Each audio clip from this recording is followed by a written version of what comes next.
Hello friends, welcome back to my YouTube channel. Friends, आज का video start करने से पहले मैं कहना चाहती हूँ कि अगर आपने अभी तक चैनल को सब्सक्राइब नहीं किया है तो प्लीज़ चैनल को सब्सक्राइब कर लीजिए और बेल आइकन दबाना बिल्कुल मत भूलिएगा ताकि आपको आगे के वीडियोज़ की नोटिफिकेशन मिल सके। और कमेंट करके ज़रूर बताते रहिएगा कि आपको मेरे वीडियोज़ कैसे लगते हैं। तो फ्रेंड्स, स्टार्ट करते हैं आज का वीडियो। फ्रेंड्स, आज के वीडियो में हम पढ़ेंगे एमपी में जो शहर है जबलपुर, उसके बारे में। क्योंकि हमारी एमपी जीके की सीरीज़ चल रही है तो उसमें हम टॉपिक वाइज पढ़ रहे हैं। तो हम अब तक ग्वालियर और उज्जैन पढ़ चुके हैं और आज हम पढ़ेंगे जबलपुर के बारे में। तो फ्रेंड्स, स्टार्ट करते हैं आज का वीडियो। फ्रेंड्स, सबसे पहले हम देखेंगे कि जबलपुर की स्थापना कब हुई थी। तो फ्रेंड्स, जबलपुर की एस्टेब्लिशमेंट हुई थी 1 नवंबर 1956 में।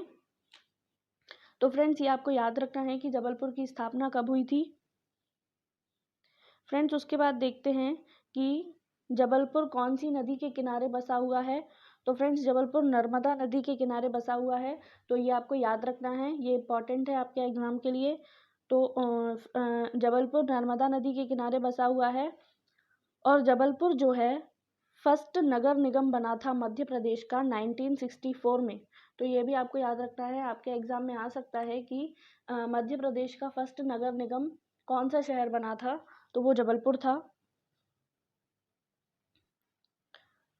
फ्रेंड्स, उसके बाद देखते हैं जबलपुर को और क्या क्या कहा जाता है, मतलब कि जबलपुर को और कौन कौन से नामों से जाना जाता है। तो फ्रेंड्स, जबलपुर को बोलते हैं Bardoloi of MP, mango city और संगमरमर नगरी। तो ये तीनों नाम आपको याद रखने हैं, Bardoloi of MP, mango city और संगमरमर नगरी। फ्रेंड्स, जबलपुर को संगमरमर नगरी क्यों बोलते हैं ये मैं आपको आगे बताऊंगी। फ्रेंड्स, उसके बाद देखते हैं कि जबलपुर में किस किस का जन्म हुआ है, मतलब कि कौन कौन सी फेमस पर्सनालिटीज़ हैं जिनका जन्म जबलपुर में हुआ है। तो फ्रेंड्स, पहला है एक्टर अर्जुन रामपाल, जो कि फिल्मों में काम करते हैं, तो इनका जन्म जो है जबलपुर में हुआ है। उसके बाद फ्रेंड्स, एक्ट्रेस जया बच्चन, जो कि एक्टर अमिताभ बच्चन जी की वाइफ हैं, तो जया बच्चन जी का जन्म भी जबलपुर में हुआ है। उसके बाद फ्रेंड्स, इंडियन राइटर हैं हरिशंकर परसाई जी, उनका भी जन्म जबलपुर में हुआ है। तो ये तीनों नाम आपको याद रखने हैं, अर्जुन रामपाल, जया बच्चन और हरिशंकर परसाई जी का। इन तीनों का जन्म जबलपुर में हुआ है। फ्रेंड्स, उसके बाद देखते हैं कि जबलपुर के पुराने नाम क्या हैं, क्योंकि जबलपुर के बहुत सारे पुराने नाम हैं, एंशियंट नाम हैं। तो उनको आपको याद रखना है कि पहले के ज़माने में या फिर एंशियंट टाइम में जबलपुर को क्या बोला करते थे। तो फ्रेंड्स, पहला है मुंडवारा, दूसरा है त्रिपुरी, तीसरा है जबलीपुरम, चौथा है तेवर और पांचवा है महाकौशल। तो ये 5 नाम जबलपुर के एंशियंट नेम्स में से हैं। तो ये आपको याद रखने हैं फ्रेंड्स, ये बहुत ज़्यादा इंपॉर्टेंट है। मुंडवारा, त्रिपुरी, जबलीपुरम, तेवर और महाकौशल। फ्रेंड्स, शहरों के एंशियंट नेम्स से एग्ज़ाम में क्वेश्चंस आते हैं, तो ये आपको याद रखने हैं पांचों नाम जबलपुर को के पुराने नाम। तो ये आप ज़रूर याद रखिएगा। फ्रेंड्स, आप लोग नोट्स ज़रूर बना लीजिएगा, जैसे कि मैंने बनाए हैं सेम टू सेम आप ऐसे ही नोट्स बना लीजिएगा ताकि आपको रिवीजन करने में आसानी होगी। उसके बाद फ्रेंड्स, देखते हैं कि जबलपुर में कौन कौन से स्टेडियम हैं। तो पहला है रविशंकर स्टेडियम, दूसरा है रानी ताल क्रिकेट स्टेडियम, तीसरा अशोक पटेल स्टेडियम, चौथा एमपी हॉकी स्टेडियम और पांचवा है शिवाजी महाराज स्टेडियम। तो ये पांचों स्टेडियम के नाम आपको याद रखने हैं, Ravishankar stadium, Ranital cricket stadium, Ashok Patel stadium, MP hockey stadium और शिवाजी महाराज स्टेडियम। तो ये पांचों स्टेडियम के नाम आपको याद रखने हैं। फ्रेंड्स, उसके बाद देखते हैं जबलपुर में एमपी बैडमिंटन एसोसिएशन का हेडक्वार्टर है। एमपी बैडमिंटन एसोसिएशन का हेडक्वार्टर है। उसके बाद टेबल टेनिस एसोसिएशन का हेडक्वार्टर भी जबलपुर में है। मतलब कि एमपी के बैडमिंटन और टेबल टेनिस एसोसिएशन के जो हेडक्वार्टर हैं वो दोनों जबलपुर में हैं। उसके बाद जबलपुर में एकलव्य शूटिंग अकेडमी है, एकलव्य शूटिंग अकेडमी है, तो ये भी आपको याद रखना है।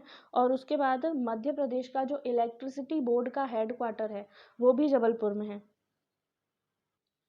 तो फ्रेंड्स ये ज़्यादा इम्पॉर्टेंट है कि मध्य प्रदेश का इलेक्ट्रिसिटी बोर्ड का हेडक्वार्टर कहाँ पे है, तो वो जबलपुर में है, आपको याद रखना है।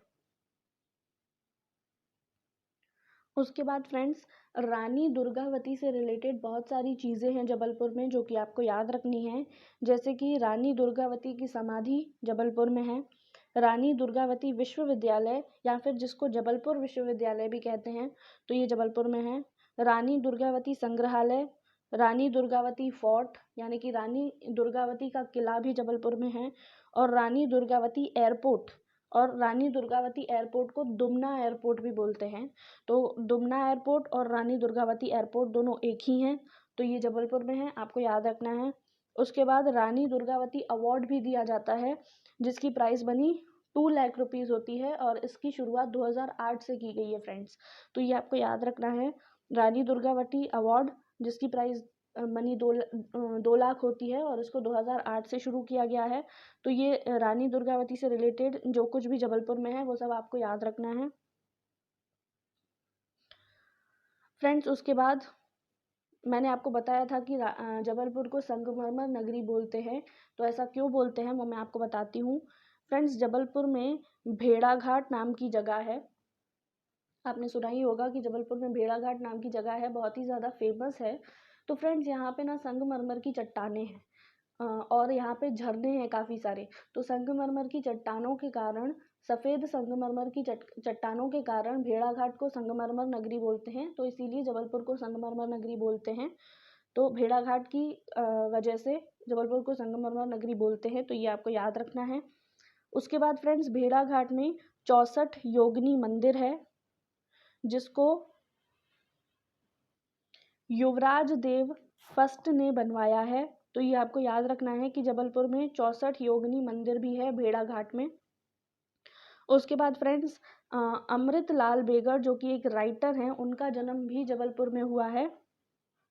अमृत लाल बेगड़ को नर्मदा पुरुष और नर्मदा पुत्र के नाम से भी जाना जाता है, तो ये आपको याद रखना है।